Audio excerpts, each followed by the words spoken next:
Peggy 16.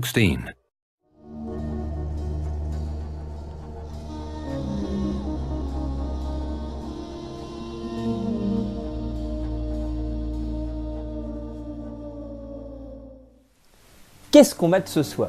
Alors cette fois-ci, on va aller faire un petit tour en Grande-Bretagne avec un réalisateur que j'affectionne tout particulièrement. Et au passage, je fais un petit clin d'œil au gardien du cinéma parce que je pense que ça lui plaira. Je vais vous parler aujourd'hui de Christopher Smith. Alors Christopher Smith, il commence sa carrière en 2004 avec le film dont je vais vous parler ce soir, Creep.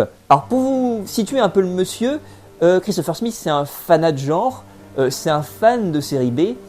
Et si vous voulez, toute sa carrière va s'articuler autour de genres et de sous-genres qu'il va essayer de retravailler à sa manière, et en cela, c'est une carrière très intéressante. Il a réalisé donc Creep en 2004, il réalisera un petit peu plus tard un film qui s'appelle Severance, qui est un survival un petit peu comme Creep, mais un survival plus inspiré, enfin moi c'est un film qui fait beaucoup penser, c'est la deuxième fois que je vous en parle il me semble, de Southern Comfort de Walter Hill. Je trouve que ça ressemble beaucoup à ce film-là. Et ça me fait penser, voilà, si vous voulez, l'idée c'est de faire du cinéma d'horreur avec des éléments comiques. Ce n'est pas une comédie d'horreur, Sévérance, c'est un film d'horreur avec des éléments comiques, principalement avec le personnage de Danny Dyer, c'est merveilleux, qui lui, pour le coup, va jouer le pendant comique du film, mais ça reste un film d'horreur pur et dur, assez radical, assez malsain, assez violent, et c'est super intéressant. C'est vraiment un pur survival en milieu très hostile. Deuxième film, moi, qui me marque aussi, je pense à Triangle. Alors Triangle, je pense qu'on en fera un petit truc là-dessus un de ces jours, parce que Triangle, c'est un film absolument merveilleux. C'est une relecture du mythe de Sisyphe, mais fait dans une sorte de cadre fantastique, dans le cadre du vaisseau fantôme. Tous les trucs qu'aborde Christopher Smith dans ce film-là, qui sont des lieux communs, si vous voulez, du fantastique, et du mythe de façon générale, il arrive à les transcender, à faire une sorte de film complètement dantesque, avec une sorte d'impression de vertige quand vous voyez le film, c'est absolument merveilleux. Donc j'y reviens dessus parce que c'est un film absolument passionnant, Triangle. Et je pense ainsi à un troisième film, c'est Black Death, qui est un film justement, pour le coup médiéval, qui me fait beaucoup penser à ce que fait Paul Verhoeven, principalement dans La Chair et le sang, qui est peut-être le plus grand film sur la question médiévale, sur l'époque médiévale. Je trouve que Black Death est pas très loin de ça, c'est un film absolument somptueux, mais d'une noirceur absolument abyssale. Et je vous le conseille ardemment parce que c'est un très grand film, et je pense aussi d'ailleurs que c'est un des plus grands rôles de Sean Bean. Ne vous fiez pas à la jaquette pourrave qu'on a dans le DVD, matez-vous Black Death absolument, c'est un film très important. Et pour les liens avec Paul Verhoeven, d'ailleurs, dedans vous avez aussi Cary Van Houten qui jouait aussi dans le Black Book de Verhoeven. Donc il y a plein de liens si vous voulez à faire avec les deux. J'adore ce film. Creep, film donc qui date de 2004, premier film de Christopher Smith. C'est un pur survival dans un lieu, si vous voulez, unique. C'est vrai, il y a unité de temps, unité de lieu, ça se passe en une nuit, dans une station de métro fermée en plein cœur de Londres. Voilà, si vous voulez, l'idée de base, vous suivez une jeune femme qui va louper, si vous voulez, le dernier métro, va s'endormir à l'intérieur de la station de métro, et va se réveiller, et là, plus de métro, tout est fermé, elle ne peut plus sortir du métro londonien. Et à partir de là, elle va se retrouver confrontée à un tueur en série, difforme, qui sévit dans le métro et bute la nuit les clodos qui traînent à l'intérieur, ou en tout cas les imprudents, même de manière générale, qui traînent à l'intérieur du métro. Donc à partir de là, l'idée c'est comment elle va survivre, c'est un survival, si vous voulez, le canevas de base est extrêmement simple, et voilà sur quoi on va partir. Alors le personnage principal est interprété par Frank Potente, qui jouait dans, il me semble, Cours le la cour, qui était un petit film allemand très très cool. Et c'est une actrice absolument, moi, que je trouve brillante, et je trouve que là pour le coup c'est vraiment son meilleur rôle, dans la mesure où elle va jouer un personnage qui ne va pas absolument pas susciter votre empathie. À la base, si vous voulez, c'est une véritable connasse au début du film, et si vous voulez, elle, dans une certaine mesure, quand vous regardez le film, vous avez envie de vous dire que finalement elle a bien mérité ce qui lui arrive. Et au fur et à mesure, parce que le film fonctionne dans l'idée de la quête initiatique, vous allez vous rendre compte que finalement vous allez avoir de l'empathie pour elle, et elle évoluant, vous allez découvrir que finalement c'est quelqu'un de plutôt sympathique à qui vous avez envie de vous attacher. Et notamment aussi dans la relation qu'elle va entretenir avec la menace, puisque c'est ce tueur en série difforme auquel elle va se confronter. Alors c'est très intéressant la manière dont Christopher Smith travaille en fait son bad guy. Alors c'est un film qui est très très contemplatif.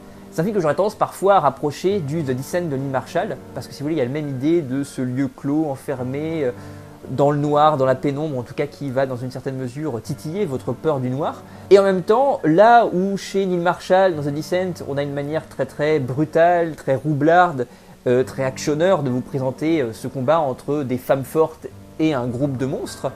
Donc c'est dans l'idée du prédateur de McTiernan, hein. L'idée c'est juste de faire un prédateur avec des femmes dans The Descent. Là on a une manière beaucoup plus bizarre de travailler la chose, c'est-à-dire que Christopher Smith travaille son monstre de manière beaucoup plus malsaine, c'est-à-dire qu'il filme son monstre avec beaucoup de, si vous voulez, il y a quelque chose de contemplatif et de très malsain, c'est-à-dire qu'il y a une sorte de fascination assez étrange, assez bizarre pour son monstre, qui fait qu'au bout d'un moment d'ailleurs il arrive à développer une certaine empathie pour sa créature, et ça je trouve ça assez fou, surtout dans les atrocités que commet la créature.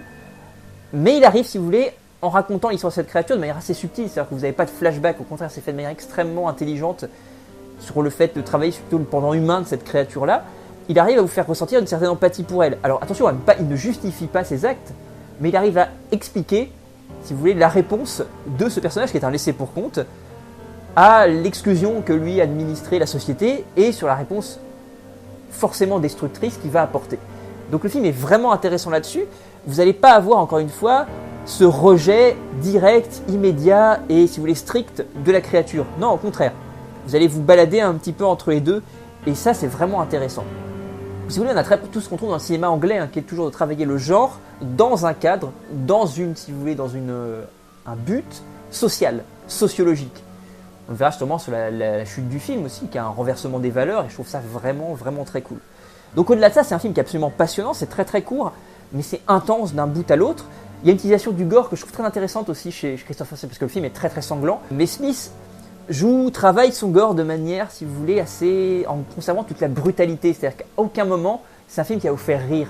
C'est pas un film grotesque, c'est un film qui est très direct, très brutal lorsqu'il vous montre de la violence graphique. Et il y en a, je pense au premier meurtre, qui est le meurtre d'un des vigiles, ou si vous voulez, des gardiens du métro, qui se fait trancher la gorge par le tueur. La scène, elle est brutale, elle n'est pas drôle, elle est malsaine, et tout ça fonctionne extrêmement bien et ça vous prend aux tripes. Donc vraiment, Smith joue à fond la carte, si vous voulez, de l'immersion totale. C'est un film qui est très très immersif. Et il y a toujours ça aussi, l'idée que le monstre, encore une fois, alors c'est intéressant pour la question humaine ou pas, sur la question plutôt humaine du monstre, le pan humain du monstre, le monstre n'est jamais, encore une fois, galvanisé, le monstre reste quelque chose, il est dévoilé de manière assez frontale dans le film. Tout est fait de manière très très frontale en fait, de manière justement à vous immerger pleinement dans le film. On vous montre les choses telles qu'elles sont. Et si vous voulez, il y a l'idée de l'horreur, c'est une horreur très très réaliste, et c'est pour ça qu'elle fonctionne très bien. Donc, Creep pour moi est un grand petit film, c'est-à-dire que c'est un petit film en ce sens que c'est pas un film très connu, c'est un petit budget, c'est le premier film de Smith, donc il y a toutes les petites erreurs qu'on peut avoir sur un premier film, mais c'est un grand petit film. C'est un film pour moi qui a une certaine importance, alors dans mon cœur dans une certaine mesure, mais qui a aussi, je pense, une certaine importance, notamment aussi dans la brèche qui a été ouverte du cinéma de genre ou du néo-cinéma de genre anglais.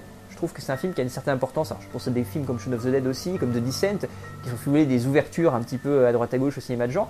Mais je pense que Creep a beaucoup participé justement à cette renaissance du cinéma de genre anglais, qu'on voit d'ailleurs qui est plus récemment justement ouvert la réouverture justement des studios de la Hammer aussi, avec quelques films très intéressants aussi du côté de ce qu'ont pu faire la Hammer.